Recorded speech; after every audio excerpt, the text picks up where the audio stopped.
What's up, everyone? Welcome back to another review, and this time we're taking a look at The Surfer, starring Nicolas Cage and directed by Lorcan Finnegan. The Surfer tells the story of a man known simply as The Surfer, played by Nicolas Cage, who, along with his son, go to an idyllic beach that the surfer once grew up at. After being thwarted by a bunch of locals, the surfer then starts to have a psychological breakdown as he has to go through relentless torment that tests not only his mental capacity, but his soul as well. So yes, that is the overall story of the surfer. Let's talk about it. Okay, so I'm going to pretty much do my best to keep this thing as short and sweet as possible.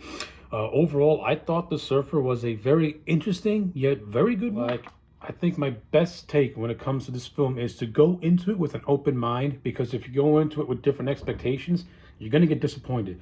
The Surfer is not an action movie in a sense. It's more of a psychological thriller. However, it does have strands of the 1990 movie Point Break, where it deals with like surf culture and stuff like that. Only this film takes place in Australia, where Point Break took place mostly in California. So you get to see how the gang in this film, who are known as the Bay Boys, operate, as opposed to how the surfer gangs in Point Break operate. Like, you get similar strands like that. The character of Scally, played by Julian McMahon, he is very similar to Patrick Swayze's Bodhi, though Scally and Bodhi are two different guru type of characters. Both excellent performances. I thought Julian McMahon, this is one of Julian McMahon's final roles before he sadly passed away.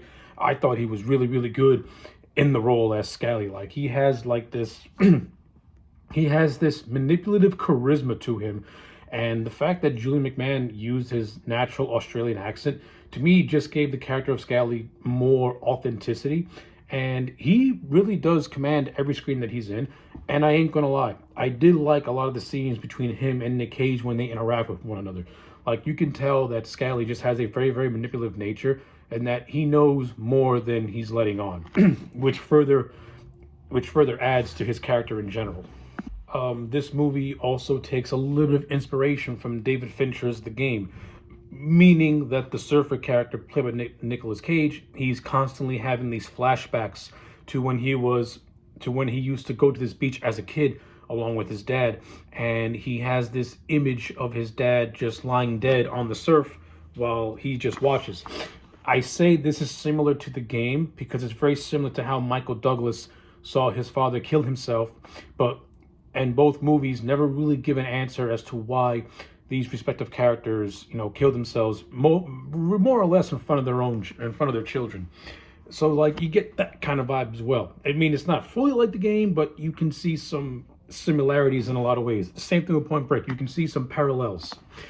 But I think this movie's strongest suit is the story that it tells at its core, which is this man known as the Surfer, who is trying to go back to his childhood home, and even despite being born here, he is not welcomed here, especially by the local surf gang known as the Bay Boys. Like, they completely despise anyone who is not a local, and they pretty much target Nicolas Cage's character, and they torment him all throughout the movie.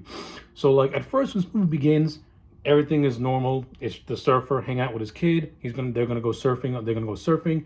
And once they make it down to the beach, they get told off by the locals who do not want him there. And then not so long after that, once his son leaves, the torment begins. Now, while all this is going on, the reason why the surfer is back in his home country is because he's looking to buy property that overlooks said beach. And his whole subplot, like, the main plot are the Bay Boys torturing him, but the subplot and the MacGuffin that got the ball rolling is him wanting to buy his old house back.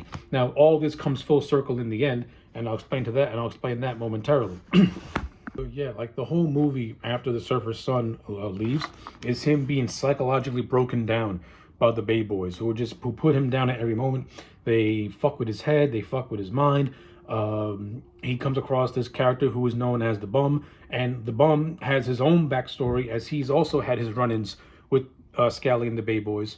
So the Bum had a son, and this son was an award-winning surfer. Unfortunately, the bum's son came across Scally. One thing led to another, and Scally more or less caused the death of this man's son. And and once that happened, the Scally character also took the girlfriend of the bum's son. So like the bum has got his own reasons not to like the Bay Boys and Scally, and we get this information told to us in pockets all throughout the movie, and it does have to me, a very satisfying payoff once you get to the conclusion.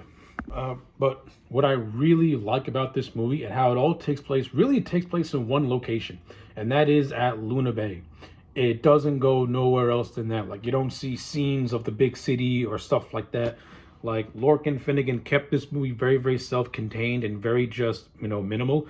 And it works for the benefit of this story because you pretty much have the surfer in a very enclosed space where the only people he has to interact with are the locals that surround him. You got the Bay Boys down below, and you got everyone else who's on the park, who's in the who is in the parking place. He interacts with a cop. At first, the cop is completely just not buying what the surfer is telling him, to the point where we reveal that the cop has been is in on with the Bay Boys. We have a scene, like I said, the entire subplot of the surfer is him trying to buy his house. So he's constantly on the phone with his broker and a real estate agent. We get a chance to meet this real estate agent, and the real estate agent blows him off, saying, "I don't know who you are," pretty much assuming he's just a vagrant. Because all throughout this movie, as the Bay Boys are torturing the surfer, his sanity starts to break.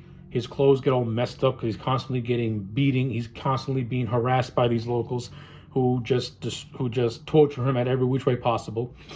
The only person that's kind of nice to him is this photographer woman who, thanks to her digital camera, is able to provide proof that once the server has his mental breakdown, that he is the man that he claims to be. So that's one way for him to keep his sanity, that's one way for him to keep his sanity. For every decent person that the surfer interacts with, he also interacts with people who just start to lie to him and just start to further play into the fact that not everyone is what they seem to be in this film, especially when you get to the climax, especially when you get to the third act, where it's revealed that all this psychological torture and all this bullshit that Scally and the Bay Boys were putting the surfer through was like this insane and twisted initiation. Like, so when it's revealed that Scally pretty much and his Bay Boys planned this thing the whole time and were manipulating these events the whole time, it was a way to test the surfer. It was pretty much telling him that if you want to surf here, you got to suffer first. Hence the chant that you hear mostly throughout the movie, which is called "Surfer, Suffer, Surfer, Suffer." But this really comes to a head before Scally makes the revelation where the surfer, who had just hit the breaking point, makes his way down to the beach. The whole movie, he just wants to surf, and he's being prevented from doing that. At first, it starts off with them taking his surfboard, and the cop pretty much playing along with the Bay Boys, saying, "No, that board's not yours. That's been here forever." It starts with his car being stolen, and then his food's being disrupted, and then a whole bunch of other nonsense is happening to him as well. Like, this man's being put through the ringer. And then once he hits his breaking point, he goes down to the beach and he beats the holy hell out of one of these Bay Boys by the name of Pitt. And the fight only ends when he shoves a rat down his throat, which is probably the most disgusting part of the whole movie, is the surfer shoving a rat down the man's throat. But then we get Scally's explanation, where he pretty much flat out says that the whole thing was just a twisted initiation to test the surfer's body and spirit. Pretty much, it was him saying, if you want to come back, if you want to come here, you got to suffer, then you can surf. To which the surfer passed the test. It's really after Scally's revelation where we find out that almost everyone on the parking ridge was in on it. Like, the cop was in on it, the broker was in on it. Like, the surfer was never going to lose anything. He was going to get everything only if he was able to pass this twisted little test that Scally was putting him through, which he eventually does. And his last act is to burn his car, to which he's finally allowed to surf with his son. Now, before all this goes down, the bum, who is peppered all throughout this movie, reemerges at the end. And like I said earlier, the bum lost his son, and he lost his son because of Scally, hence becoming a broken man himself. Well, The Bum and Scally have a little confrontation. The Bum shoots Scally, and then after the Surfer successfully pleads with the Bum to let him and his son go so that way they can surf, he obliges them, and as they're surfing, the Bum shoots himself as well. So basically, the movie ends with the Bum killing himself in a very similar fashion that the Surfer's father killed himself as well. So it kind of has like a nice little bookend of an ending. Like, this movie does not have a happy ending and has a very just a bittersweet ending. Like, the Surfer gets to ride the waves, but at the same time, this Bum character kills Scally and then kills himself. So it's a very dark ending, which is punctuated by this very just upbeat music that plays in the background. And that's another thing I like about this movie, that it presents you, which is that it's absurd, surrealist imagery that Lorcan Finnegan provides you with this film, and it gives this movie a very dreamlike quality, which also makes it stand out, and does require a couple of watches in order to really appreciate what he's doing. So I give the movie that. It does a good job at being this surreal movie. Another thing that I love about this movie, aside from the overall story and the acting, which is top tier through everyone else, this movie is gorgeous looking. The cinematography is fantastic. The location where they shot the beach scenes and the parking scenes, beautiful. Like, the landscapes, the waves, the beach, it all looks pristine, perfect. Like, this is something that I can envision. If I were to ever go to Australia, I would envision these beaches looking this beautiful and just marvel. Like, it's almost as if you don't want to go surf. You just want to soak in the view. And all that is done with awesome cinematography. This is like one of the prettiest looking movies from a visual standpoint that I've seen in a long time. Like, it looks fantastic. And of course, Nicolas Cage always puts in a great performance. And while Nicolas Cage does not go full gonzo in this movie like he's known to doing, he does do a good job at playing it mostly subdued, but at the same time playing the slow eradication of the Surfer's mentality, to the point where Nick Cage does start to act crazy towards the end, which you can understand because he's basically being tortured to the point where he's starting to believe he's not who he seems to be.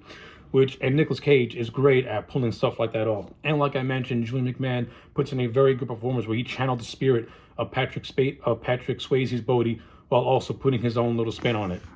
So yeah, that's pretty much The Surfer in a nutshell. At the end of the day, I'm going to give this movie a solid 8 out of 10. Like, I thoroughly enjoyed The Surfer. I don't think this is one of Nicolas Cage's best movies of all time or anything like that, but for a modern age Cage movie, it's definitely one of his better ones. It's got a good story, yet there is a lot there, though you can tell that there is some stuff that was blatantly lifted from Point Break and The Game. So it's not a fully original tale, but it does mostly tell its own original story. I like the psychological torment the Surfer goes through. Nicolas Cage does it very, very, very well. And if I had more complaints, I would have liked more development with the Surfer and his son. I think that could use a little bit more screen time. And it would have been cool to get some flashbacks to the Bum and his son and Scally torturing his son.